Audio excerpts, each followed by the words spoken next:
Welcome to the Mrs. R Relevant Daily Draft Podcast. I am joined by Andy. I am joined by Randall.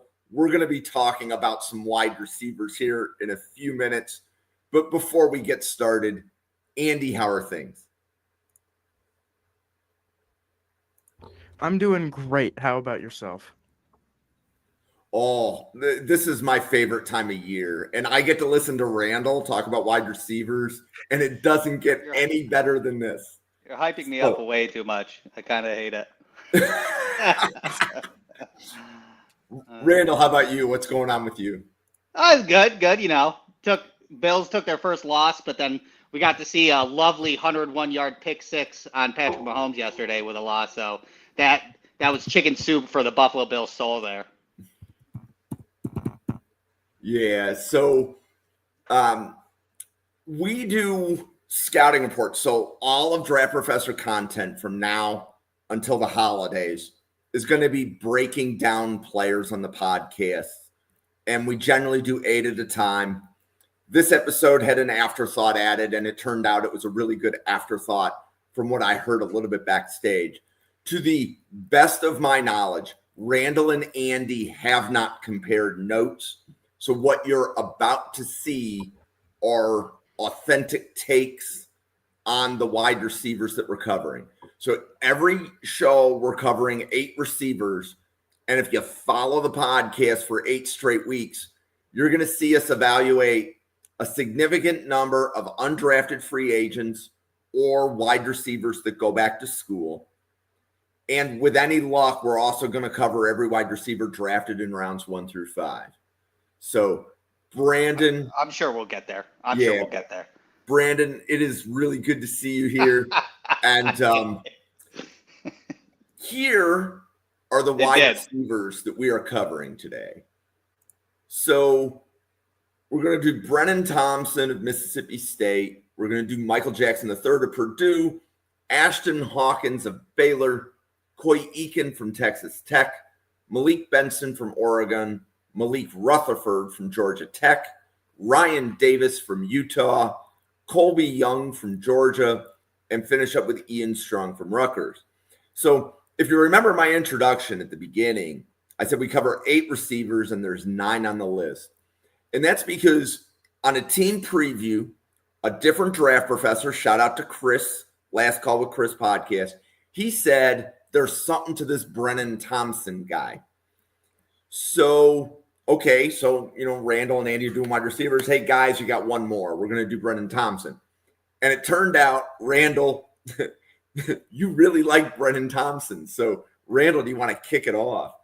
Yeah, Brennan Thompson, Mississippi State, 5'9", 170. So there's this flaw right there, right? So let's just get the flaw out of the way at 5'9", 170. 4-star prospect, turned into transfer. The Mississippi State is his third school. He started out with Texas, went to Oklahoma for 2 years. Now he's at Mississippi State for his final year. He went to Mississippi State because Mississippi State head coach Jeff Lebby was the Oklahoma OC. So it's not like he was jumping ship to a third team for any particular reason to leave Oklahoma. Mind you, last year's Oklahoma passing game was atrocious. So rightfully so. Moved on to his OC, which I do love to see. 2024, he had a lingering ankle issue. So he only had 19 catches for 230 yards and 2 touchdowns. Add that with the poor passing in Oklahoma last year. Only had 0.79 yards per route run.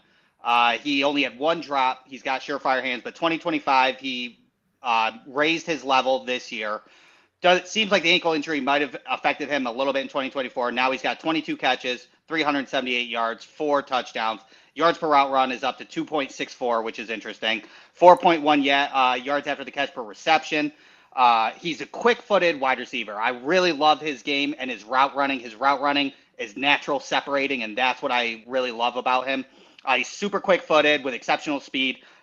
Word is that he's going to run under a 4.3 in the combine. So right there, you're getting yourself into the draft. You're getting high. He can turn on. My favorite thing about his speed is he can turn it on at any certain point. His first level speed is incredible with explosion. His second level speed is incredible with explosion. His third level speed is as well. And he can turn it on whenever he wants. I see him fake a slant, plant his foot in the ground, and do like a mini wheel for a go route. burns them every time. It's incredible. He's got awesome deceleration with it. His deceleration and his intermediate route running remind me of who I'm wearing right now in Jalen Knoll of last year. I was super high on Jalen Knoll last year. I think he was my wide receiver 6, right behind his running mate, Jaden Higgins. His deceleration in the intermediate, he can sell a skinny post and then decelerate within 2-3 feet steps, which is super incredible, and separates that way. Quick on lateral movements. His mesh routes look pretty good. His slants look really good for catch and run. And he's also, just for 5'9", 170, he's super physical and energetic. He will go to battle. He will fight cornerbacks, and he will block. Mind you, it probably won't translate as much to the NFL because he's 5'9", 170, but that energetic and what he'll do, I see him on the line of scrimmage, even if it's a run play, him like full on pushing his quarterback back just to show him that he's got that fire in him. So I love that energy that he brings. My knock for him right now, because he is kind of on a heater right now in Mississippi State, because Mississippi State's playing so well that he's kind of getting a lot of that target share, is that injuries could be a concern at the moment because he is 5'9", 170.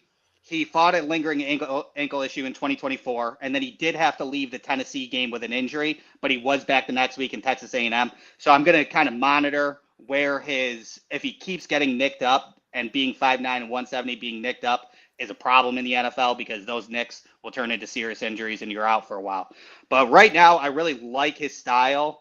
I like his route running is one of my favorites so far. So I got him in top 125. Nice. Andy. Yeah, I think Randall was spot on there with a lot of his notes. I think this guy has elite speed. For being 5'9", 170, that's what you want in a prospect. Him running under 4.3 is something I absolutely see based on the tape we have. He really burst onto the scene against Arizona State in a game where Mississippi State upset at the time number 12 ranked Arizona State.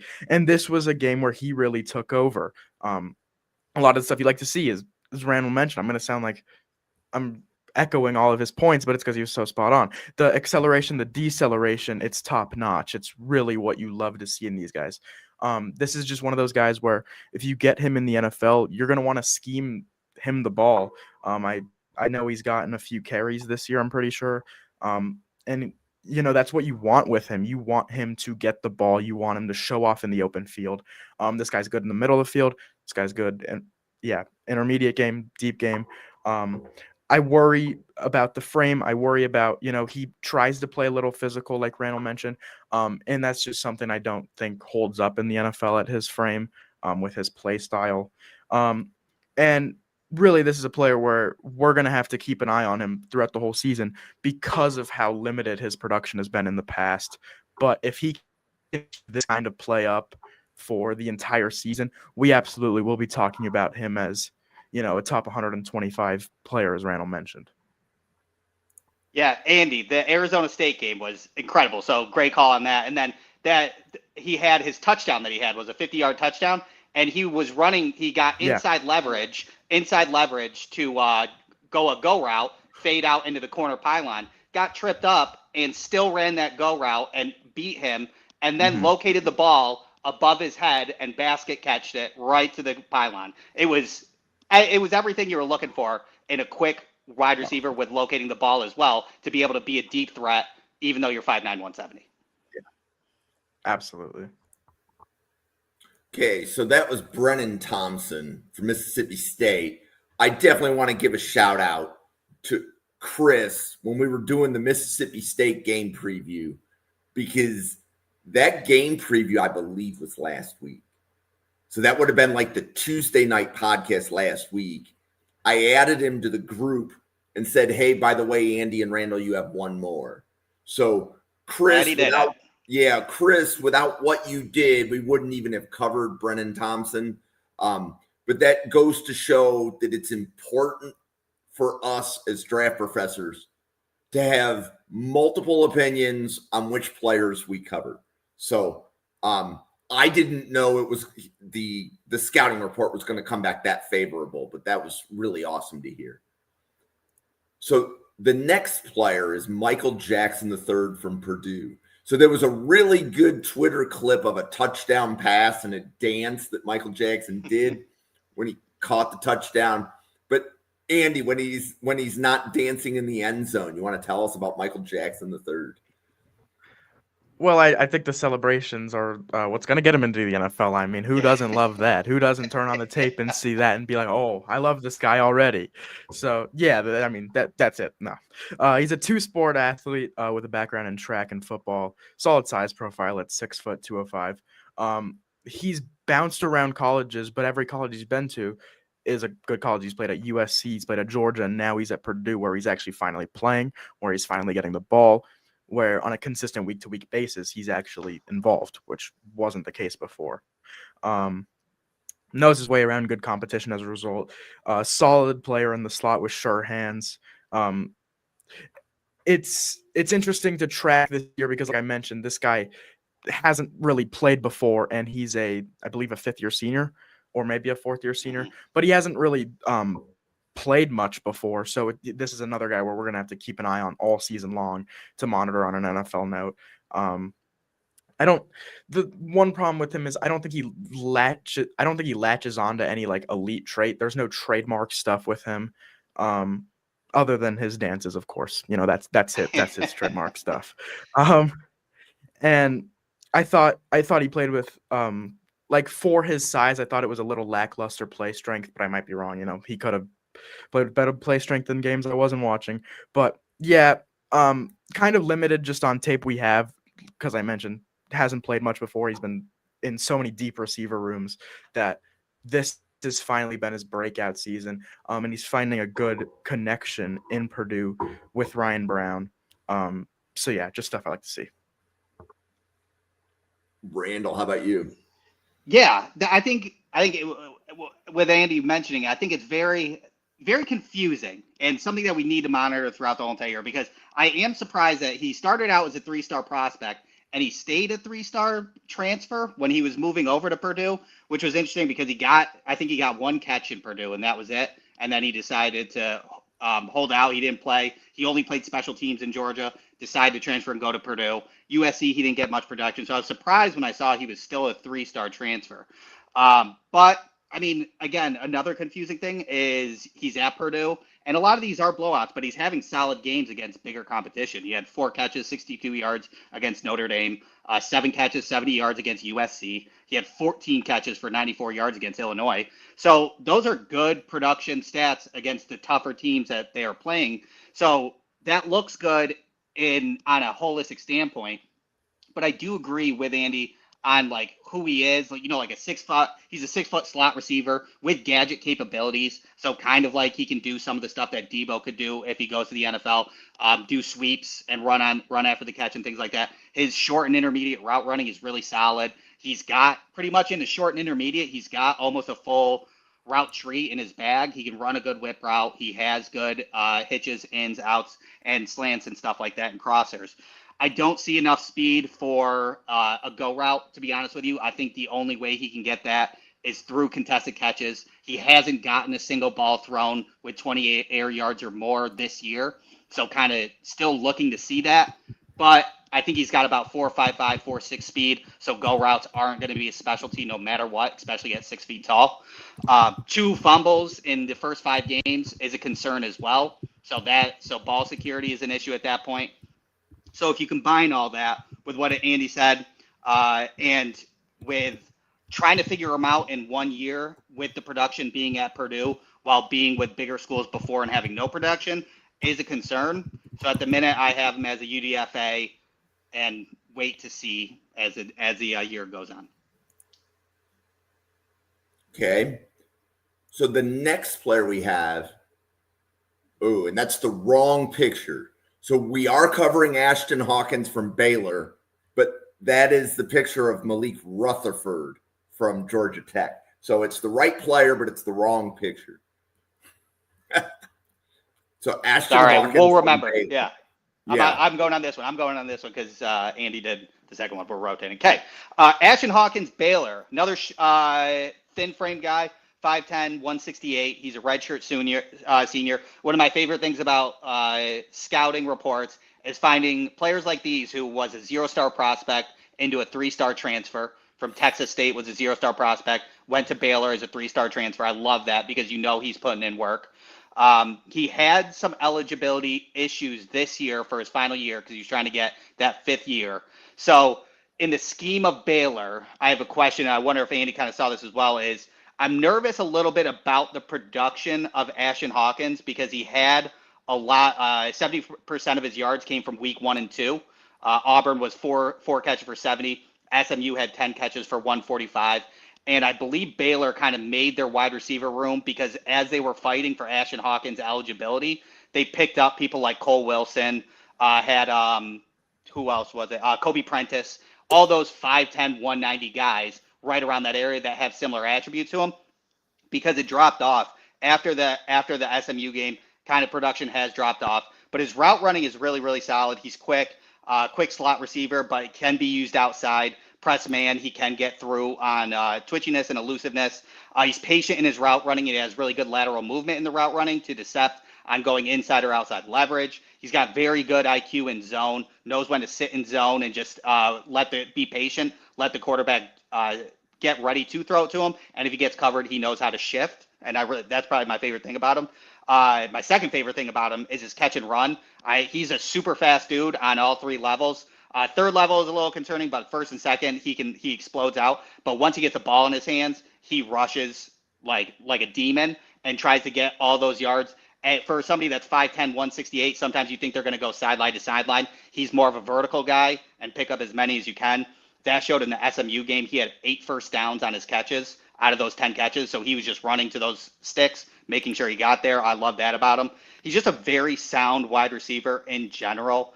I'm just nervous about how NFL is going to see him and if his production stays like how it has from week 3 to week 6. Because at one point he had, I can't remember what game it was, but he had 1 catch for -1 yards. And then the rest are kind of like 4 catches for 30 and stuff like that. So he does have the deep ball ability. And I hope that Sawyer Robinson throws him more deep balls throughout the year to get his production in line with it. But if he doesn't, then we may be looking at a late day 3 kind of guy. Yeah. So Andy, how about you? Yeah, he's a really interesting player, as Randall noted. He had 4 receptions for 70 yards against Auburn, 10 receptions for 145 yards against SMU, and then they play Samford, and then a week after that, they play Arizona State, where he gets 1 reception for negative yards. So Right. it's just a weird thing where it's like, sometimes we see this in college football where there are some guys who flash in the early part of the season and then just disappear as the season goes on. And I hope that's not the case with Ashtyn Hawkins, because I did like what we saw in those first 2 games against SEC and ACC competition. I think this guy has, as Randall mentioned, technically sound. He's a shifty receiver with playmaking ability, solid speed with the ability to take the top off of defenses. He's had productive games, productive seasons, split seasons for roughly 5 years now. But super undersized at 5'10", 168. This is another guy we're talking about on this list where we don't know how the NFL game is going to really translate because he's so undersized. The production's been questionable. I feel like, or he's also a remarkably overaged prospect. That's another thing. I think he had to get the waiver granted because I believe this is either is this his 7th year or is it only his 6th? He's 6. played college football for a 6th. Okay. He's played college football for a very long time now. Credit to him that he's been able to stick around multiple programs. But and then there's also, it's not an issue really because he won't ever be asked to really do this in the NFL just by looking at how he plays in his profile, but he provides nothing as a blocker.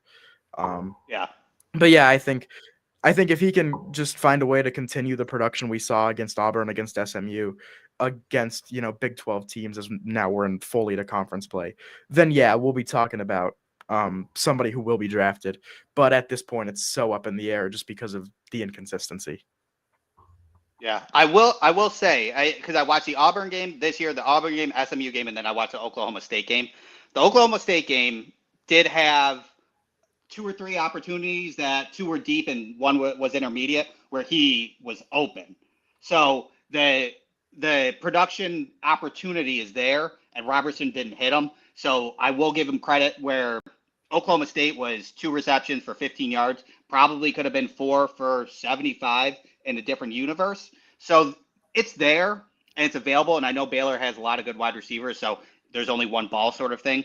But as you said, going from Texas State to Baylor definitely needs to show production to get to go, Senior Bowl and everything, and then show off in the offseason.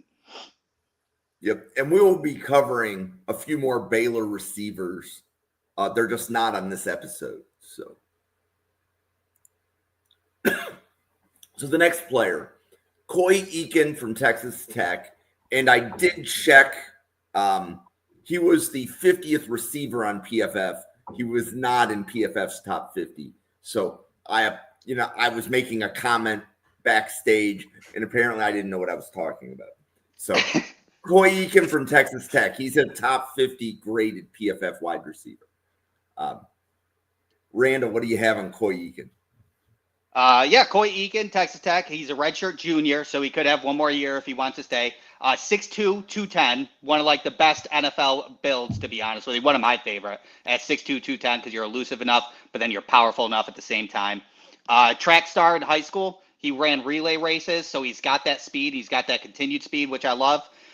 He has had consistent production, which is great. He had over 400 yards in 2023. He had over 650 yards in 2024, and now he's working at 24 catches, 340 yards, 41 yards, and 3 touchdowns in 2025 for a pace of beating his 2024, which is always good.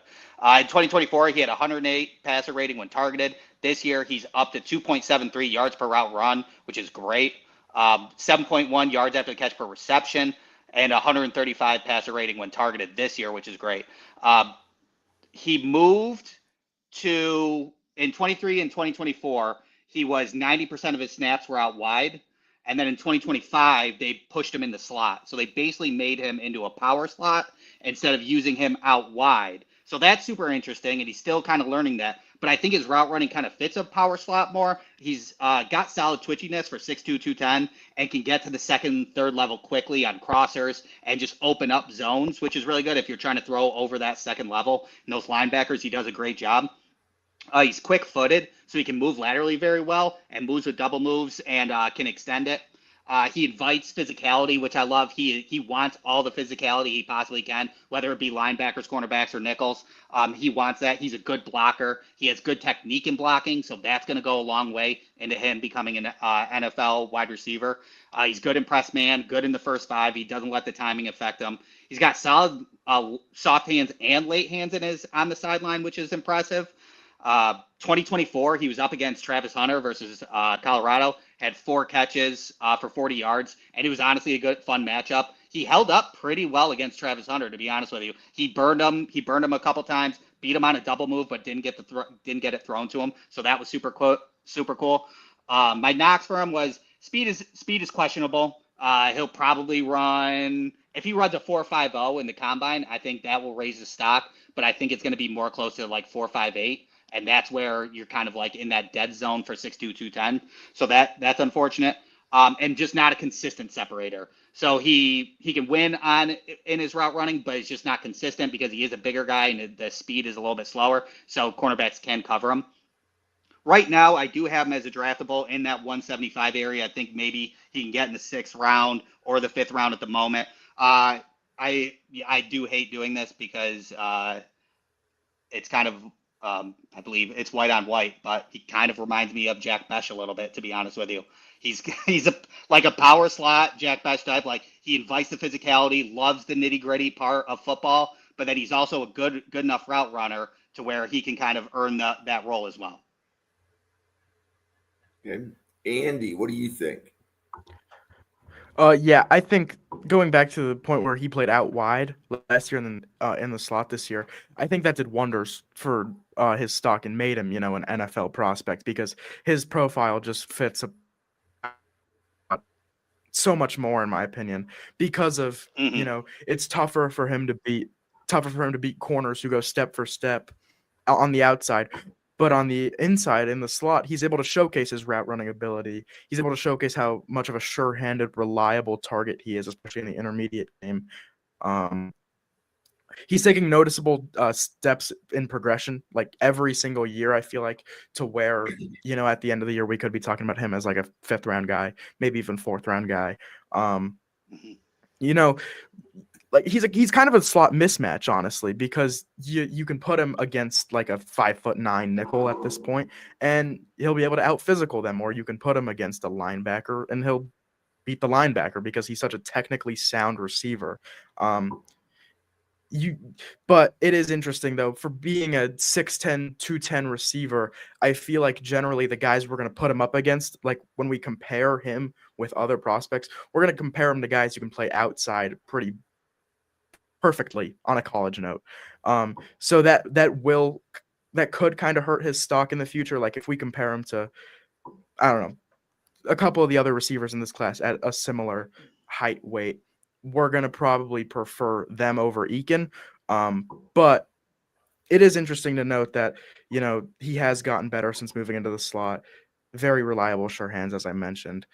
He's a very interesting prospect. I would say 6th round on him currently, but draftable.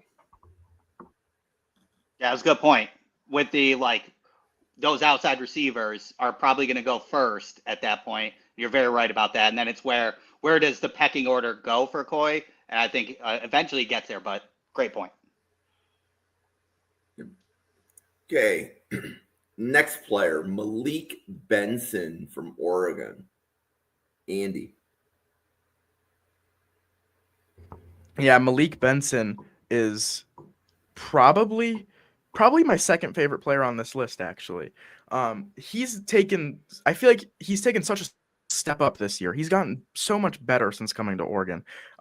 He's excelled in route running in the early part of this season. He's always producing with Dante Moore. I saw a quote from him the other day that it was about a specific route he was asked about. It was just a corner route to the outside, and I just told him Dante Moore hit it perfectly because of the chemistry they have. And that's such a good thing for him, especially that was his 5th game? Or no, that would have been his 4th game with Oregon. And he's already developed such a chemistry with Dante Moore. That's something I really like to see. He's made some impressive contested catches throughout his career, able to high point, able to use the back shoulder very well. Finds his way open seamlessly at times for easy touchdowns or big plays. I saw him. It was against, I feel like it was against Oregon State, where over the middle, he just found his way open. He found the soft spot, burned the entire defense over the top, and it was an easy touchdown for him. The weaknesses, he doesn't show great play strength, lackluster production in college up to this year, where he was at Alabama and Florida State after going from JUCO ranks to Alabama, and just hasn't really gotten on the field or produced all that much. And the one thing that really irks me is about Malik Benson is that he has not produced in big games. We saw this past, or 2 weeks ago now, against Penn State, he only had 11 yards, whereas, we had been seeing him against these other teams playing very well. He only had 2 catches against Penn State for 11 yards. So that's something I do want to monitor as the season goes on, because Oregon will be playing some big games. This week they're playing Indiana. This will be a big test for Malik Benson. I want to see if he can actually emerge as a real NFL prospect or just be, a college receiver. Randall. Yeah, and then Andy, I think my last thing will be a question for you, because you've watched much more Oregon than I have, because you're one part of the Dante Moore. Probably you run the fan club. I apologize. You run it. Yes. But okay, so yeah. So I do like Malik Benson and who he is. Like 6'1", 195, high school track star, ran 10-400 meter, and also did the long jump. And that's kind of almost like the best, in my opinion, track and field that you want to be able to do. If you can run a 10-400 and then also long jump, because that shows initial first step explosion. So that, that 10-yard split's probably going to be nuts for him when it comes combine. So that's like a super interesting thing. I do have a concern that it was like Alabama, Florida State, then Oregon, each for 1 year. But all three schools are good. What happened? Like, what happened down the road where you didn't stick with one or move over? Obviously, Florida State, I do understand, but you were there in Bama. So I'm curious to see how that kind of unfolded. But I am glad he's with Oregon. You pretty much hit the nail on the head when it comes to his route running. I do think for 6'1", 195, he could improve on some deceleration. I do think he is going to run a 4.35, which is great. But his deceleration and when he's running his comebacks, sometimes he's watching the yardsticks, so then he counts his yards instead of looking up, showing a go route. That was a little concerning when it came to somebody who's so quick. Don't show the comeback when you want to kind of go for a go route. That was a little concerning. And then really just kind of his snap share and target share. He's averaging 31 snaps a game. He got a lot against Oregon State, but that was obviously Oregon State. But he's averaging about 31 snaps a game and only about a 14% target share. If he's not running a route, he's off the field. So he's really got to take what snaps he has and use them to the fullest. And that was pretty much it. So my question for you, Andy, was, do you know why he's only getting about 31 snaps a game and his 14% target share? I know that Oregon's pretty stacked. So that's a good reason why. Do you think that they're letting Malik Benson adjust for the first 5 and not overstimulating him in the first stretch of games, and then want him to explode later on? I think that's an explanation. I mean, Oregon has I can name the list of receivers: DeCorian Moore, Gary Bryant Jr., Jeremiah McClellan, who's shined in spots. Kyler Casper and Justice Lowe have played. I think you nailed it, though, in terms of why Malik Benson isn't getting on the field. It's a kind of a tell. If Malik Benson is on the field, he's probably running a route. He's right. Poor in the blocking game. Quite simply put, he's poor in the blocking game. And I just think that's kind of it. I think he gets limited in terms of, like, early downs. You might not want to have him out there because you might be running. So he's a third down playmaker. And we'll see, how that dictates his stock. But it also could just be something of when he gets comfortable, he could just be playing the whole game. That could also entirely be it. Yeah, I think his skill set is worth it. That's the thing. Is like when he runs his routes, I'm like, shoot, that was nice. And then he's off the field for 3 or 4 plays. So I feel like if he gets higher of a snap share, then he can really get more into the games and more comfortable, and then that's when he can kind of unleash. So that's what I'm hoping for. But that was just my concern at the moment because we're early in the year. Yep. And I also think that the Penn State game, I don't remember which one of you indicated it, but Penn State has 2 very draftable corners. So that's NFL competition right there. And I think AJ Smith is getting first-round buzz from at least one draft. Oh, AJ Harris. AJ Harris. I'm sorry. Oh yeah, all day. Like AJ Harris, round 1. Yeah. Yep. So now we're 1 for me. That's something to pay attention to. Like as Oregon plays the Ohio States of the world.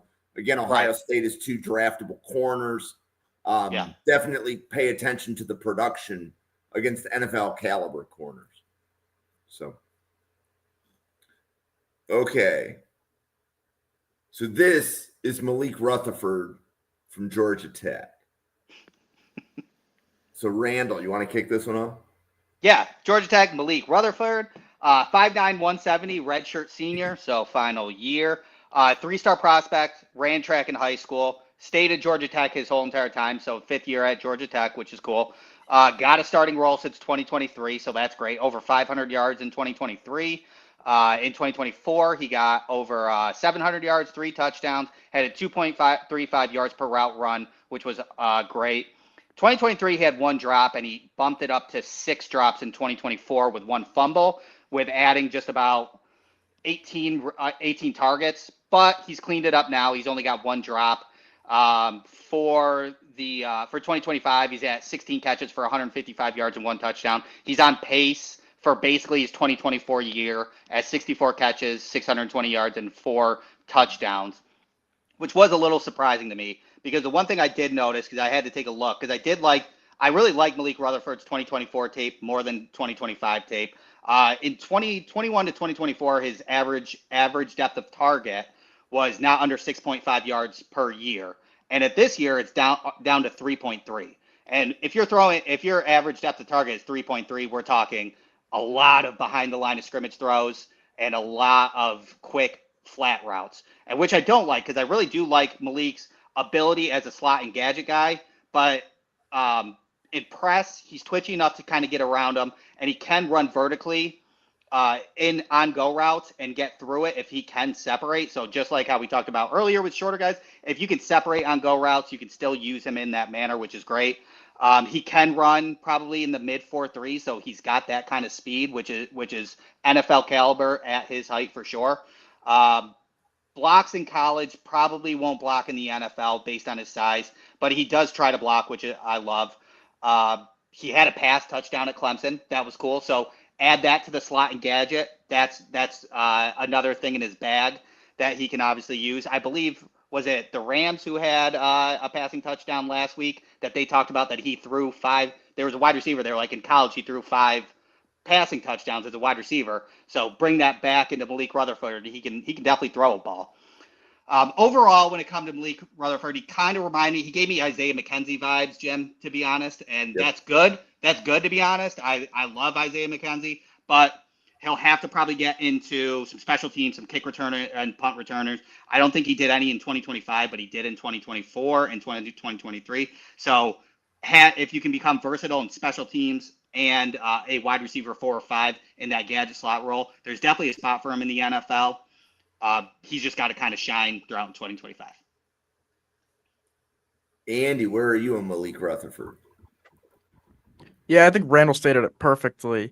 That this is kind of just like at his peak in the NFL, maybe not peak, but at where we want to be in the NFL. This is a wide receiver 4 or 5 who's hopefully a returner because he has ridiculous speed. He stretches the field. He's able to beat defenses deep pretty constantly.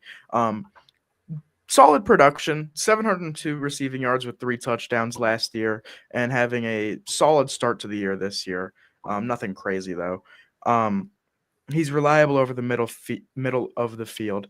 And yeah, this is simply put just the guy you scheme to get the ball. He's a gadget guy. You just want the ball in his hands if you have him on the offense because he usually does good stuff with it. Very undersized though. And it's interesting to note, with me saying that, this is a guy you want to get the ball, he hasn't gotten enough opportunities with that because of guys like Jamal Haynes, now Eric Rivers, last year Eric Singleton, and then Haynes King just being one of the better running quarterbacks in the nation. Naturally limited in the contested game, and while he does try, he gets out-muscled pretty easily on the blocking game and when he's matched up against a bigger corner. But yeah, I think this guy could be an NFL player. I think his draft stock for me right now is a PFA that you just try and get into your building and you see what he can do from there. Maybe this guy's a returner. See what you get from there. But yeah. Okay. So Ryan Davis from Utah. Andy, do you want to kick him off? Yeah. Ryan Davis from Utah. This is another guy who, just off the rip, I'll say it. I think he's a undrafted free agent, probably. Get him in your building, see what you got from there. But he's a very reliable weapon over the middle of the field. Sure-handed, productive receiver. He can find soft spots in zone at a nice rate. He has made the jump from Mountain West to Power 4 quite well in the early parts of this year. And he has a solid speed and acceleration profile. But it's just solid. And at 5'11", 180, I think you'd want him to make up for it more. Overage prospect now in his 6th year. Doesn't have any trademark trait. I think he kind of rather than standing out like NFL guys do. And he's relatively unproven against Power 4 competition. But if he can keep up, what we've seen in the early part of this year, he will play himself into draft. He will play himself into a draft spot. These past 3 weeks have been sensational. 3 weeks ago against Wyoming, 10 receptions for 91 yards. 2 weeks ago against Texas Tech, 10 receptions for 70 yards. And then against West Virginia, 7 receptions for 107 yards and 1 touchdown. So he has checked the box for Utah in the early part of this year. And if he can keep that up, he will play himself into a draft spot. But at this current moment, I would say he's probably an undrafted guy. Randall. Yeah, I definitely agree. Yeah, I mean, he's on pace. His on pace for 2025 is crazy because you're right. Those 3 games were incredible with the 70, 91, and 107 with touchdown. He's on pace for 86 catches, 832 yards, 5 touchdowns, which is great. He's used in both the slot and out wide.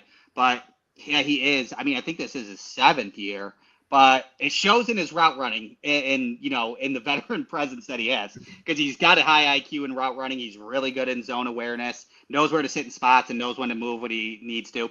His route running is pretty good. He's got good slants. He's got a whip route that he can run. He's got some twitch to him. It's good. He has secured the ball, but this year he's down to 1 drop and 1 fumble, which is good, and he needs to keep that going. And then his speed is questionable at 5'11", 180. Definitely needs to be faster. I think he's probably a 4.50 guy, but at 5'11", 180, I'd like to see it in the 4.45, 4.44s sort of thing. So that's a concern. I have him as a UDFA. He needs to do a lot to get into the draft, but he could sneak in as a PFA. I would get on special teams. He did some kick returning and punt returning before at Utah, but not before Utah, but none in Utah. So I'd get back into the special teams to get yourself more important for sure. Okay. Whoop. Colbie Young from Georgia, Randall. Colbie Young. All right. Colbie Young, 6'4", 215-pound senior from Georgia. He was born in Binghamton, New York, where I was born, so that was dope. He is a 3-star prospect, turned into a 4-star transfer, did Miami for 2 years, then over to Georgia for 2. The last year at Miami was 47 catches, 574 yards, 5 touchdowns. He had 1.79 yards per route run, less than a 5% drop rate, with over a 2/3, 66% contested catch rate. In 2024, he was suspended during the season. I believe he only played 5 games because then Georgia took him out and suspended him while he was going through a court case. He was sentenced to 12 months probation. He went with no contest plea as he was accused of assaulting a pregnant woman, which then she recounted the statement. He did attend violence intervention programs, and it was his first offense. So at this point, we always hope that everybody, you learn your lesson and you don't do it. It's only his first offense, but let's get that out of the way. That is concerning and a flag. He is on pace this year for 43 catches for 600 yards and 12 touchdowns, which is super impressive. He's a big red zone threat at 6'4", 215 pounds. His route tree is limited because he's 6'4", 250 pounds, of course. He's really got ins, outs, crossers, and goes. He is fluid for 6'4", 215. His go routes don't separate often. He expects every go route to be a contested catch situation, but he is 66% on that, so that is something that he can kind of rely on. He doesn't have the best speed. He's at like 4.6 speed, but that red zone threat is kind of counteracts it. He's got good soft and late hands on the sideline, so those are impressive as well. His intermediate route running is where he needs to work on. At full speed, his stem work is pretty clunky and pretty messy because he can't decelerate well and he can't really shift laterally that well. So his intermediate route running is where it's kind of iffy, but if he's not at full speed, his short routes are really good. He can catch and run really well for a 6'4", 215-pound guy. On a catch and run on a wide receiver screen, he's pretty lethal, and I really like that about him.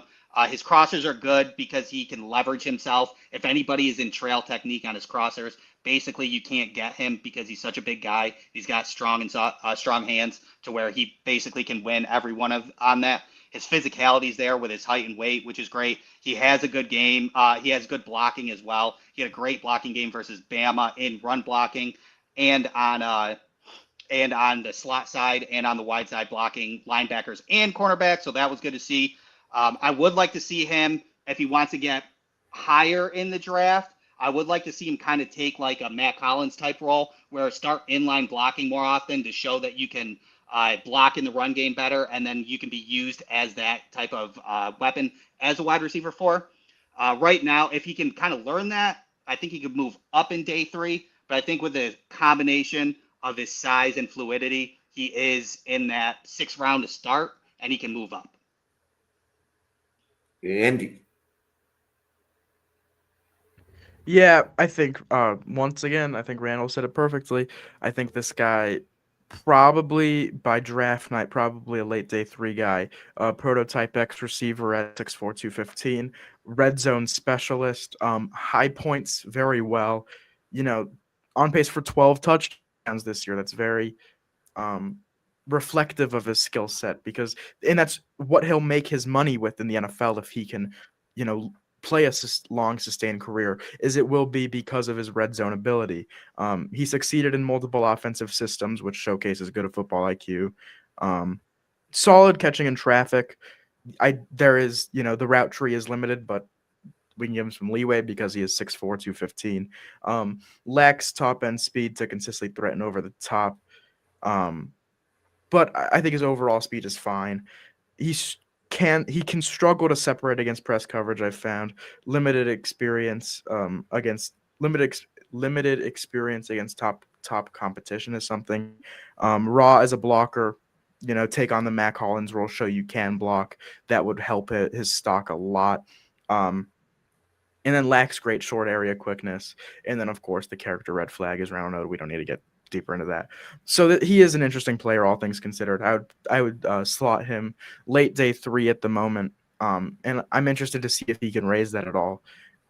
It is interesting because Georgia, he's going to play an SEC schedule. He's going to be a starting receiver for Georgia. He'll play the competition. He'll have eyes on him. So if he can raise his stock, it wouldn't be a surprise at all. But yeah, now I put him late day 3. Okay, and then last player for the show, and I know Andy from the chat, you're like Ian Strong arrow up, but what do you have for Ian Strong on Rutgers?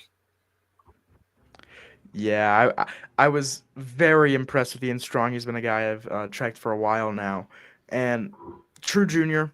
And I do believe he declares with how he's been playing. He's been playing like one of the best receivers in the country this year. Very good and consistent deep threat, remarkable body control to consistently come down with the ball. Highly productive in the early part of the season. NFL play strength to fight through contact. He's become Rutgers' #1 weapon this year, which is awesome to see because he gets the opportunities. He makes the most of them. He's looking like a true NFL player. Nuanced route runner in all levels of the field. Has shown the ability to obtain and maintain dominance throughout deep routes. Great size at 6'3", 211. Doesn't add a ton as a blocker. Not an elite athlete, but gets the job done. Those are really the two main weaknesses I could put on him. But this is a guy that I think goes day 2 at this rate. I think he goes.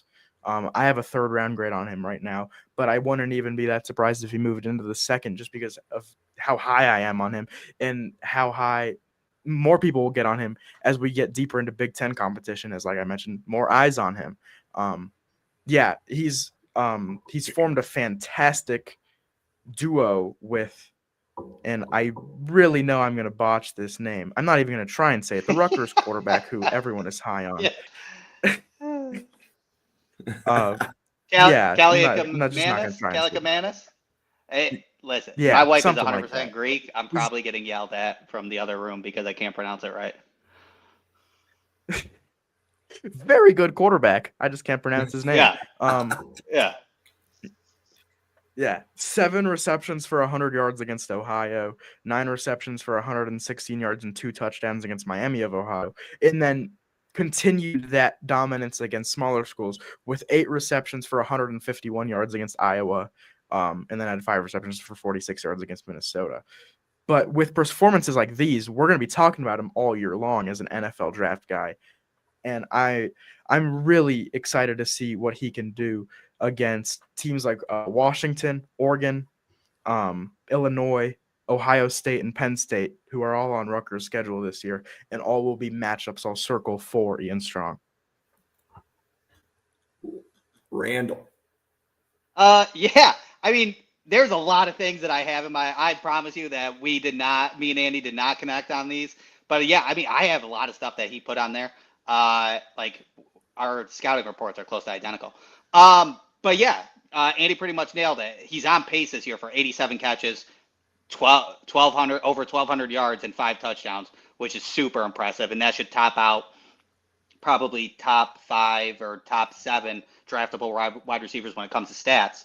But yeah, really good sideline awareness and body control. Has amazing late hands on deep routes to be successful in the contested catches. Really nuanced route runner. Has good route running for 6'3" in the short and intermediate game. Can plant his foot and take off an explosion. Sells a go route really well. Like can look like a quick slant and then double move into a go route. Very, very impressive.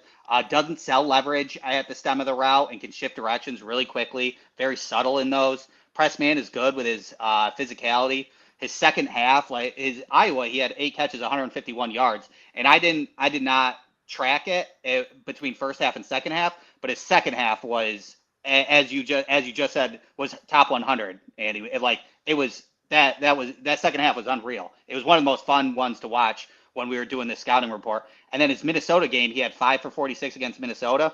But as we've talked about with the Rutgers quarterback, that game he actually missed him a bunch of times and he was wide open in a lot of those Minnesota. He could have had another 851 game in the Minnesota, and that was just as impressive, even though he wasn't getting the targets. And I literally put, if he hits a pace and has stellar games against Washington, Oregon, Illinois, Penn State, and Ohio State, then we're probably talking second round. So. Yep. And so the players that let's say from summer scouting that we think are graded day 2, I've scheduled those guys in November and December. Had I known that we were looking at a day 2 grade, I definitely would have waited to put Strong up so that we have more game film to analyze.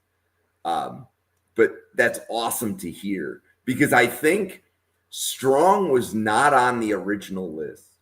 No. Right? What should we do is after me and Andy are done, we should just do one more week after and then revisit like the first 5 weeks.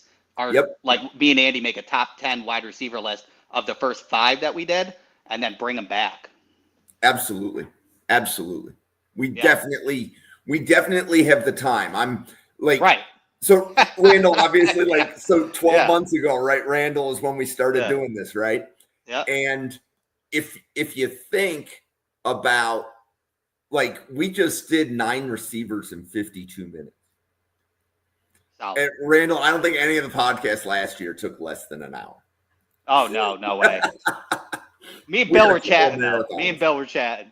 Yes. So I think we have a improved process this year, For sure. because you guys are only doing wide receivers. We're going to finish, I think, in November. I don't even think we're going into December. So there's definitely time to revisit. We can add players, whatever we need to do. Randall, do you want to let everybody know about your Bills podcast and Team NBS Media? Yeah, at Randall Seifer. You can find me on Twitter and Blue Sky. I try and respond to everybody. Obviously, love the draft professors and what we do twice a day, 7 days a week. So thank you, Jim, for that. We're doing wide receivers as we start. This is week 1, which I'm so happy to do with Andy. And then I also do Bill's podcast on Monday nights at 7:30, 8:30 Eastern, 7:30 Central. We just cover the Buffalo Bills on a weekly basis. And then I'm also writing Buffalo Bills and Arkansas Razorbacks for TeamMBSmedia.com. And I'm also part of their Draft Central as well with Bill Carroll, Greg Rector, and Jeff Barnes. They're incredible people. And that is my spiel. Awesome. Andy. Andy NFL on Twitter. You can see right there.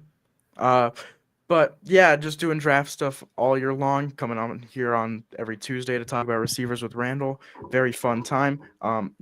Hey, if it weren't for this, I wouldn't have learned all the guys we did today. So it's a very fun thing that we do, to learn, guys who are going to be undrafted receivers or guys who are going to be day 3 sleepers that you can talk up to everybody. Hey, maybe the Broncos take one of these guys, and I'm able to talk up these guys all year long. So very fun thing we do every Tuesday. But yeah, Andy NFL on Twitter. Okay, well, welcome to Draft Professor, everybody.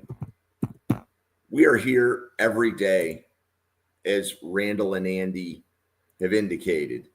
So our everyday schedule the early shows are listed there. So Mondays at 7, we do offensive breakout players. So those are players that you're likely going to see on your 2027 or 2028 draft boards. Tuesdays at 7:30 Eastern, we're going to be doing wide receivers. Wednesdays at 7, we're doing corners. Thursdays at 7, we do defensive breakout players. So again, these will be defensive players that you'll see on your 2027 or 2028 draft boards. And then Fridays at 7, we have 3 tight end shows, a break for Halloween, followed by 3 linebacker shows. Mondays at 9 p.m. Eastern, we do defensive line. Tuesdays at 9 p.m. Eastern, we are doing offensive line, and we have Jerry Ostrowski, a retired NFL offensive lineman, coming on our show to break down offensive linemen with the draft professor. So I can't wait for that to kick off in a couple of weeks. Wednesdays at 9, more defensive line. Thursdays at 9, running back. Fridays at 9:15 p.m. Eastern will be corners again. Saturday mornings will be offensive line, and Sunday mornings will be defensive line again.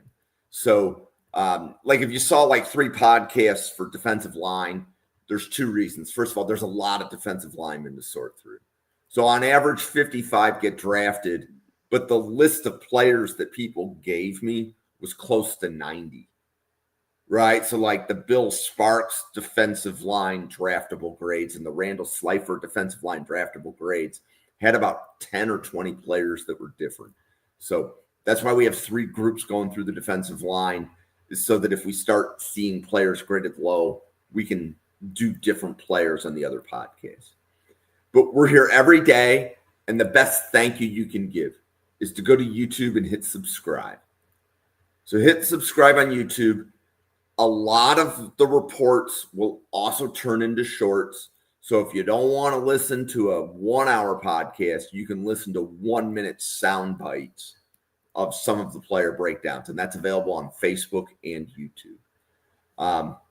So Andy, question, out of all the receivers today, so we covered 9, how many do you think get drafted out of the group of 9 that we covered today? I would say all in all, I think 3 or 4 of them will get drafted.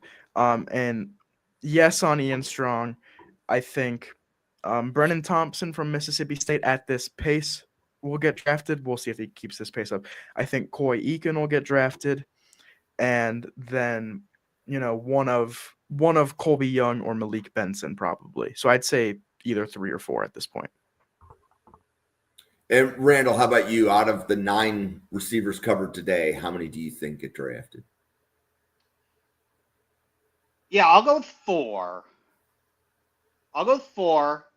Because I really did like Malik Rutherford's 2024 tape. I think that's something to kind of monitor when he had over 700 yards, and the way he was used was much better, to be honest with you. So I think that he could slip in if they start utilizing him better. And then everybody else that Andy said was spot on as well. Okay, so next week, I'll just read the receivers out loud. We're going to be doing Chase Roberts of BYU, Griffin Wild of Northwestern, Donovan Green from Virginia Tech, Harrison Wallace from Ole Miss, Cole Wilson from Baylor, Jonte Cook from Syracuse, Trevor Pena from Penn State, and Chris Hilton from LSU. So I appreciate Randall and Andy putting the time in to look at the tape. For Randall, Andy, myself, for the 100 podcasters at the Draft Professor, thanks for watching, everybody, and we'll see you on a podcast again in about 1 hour.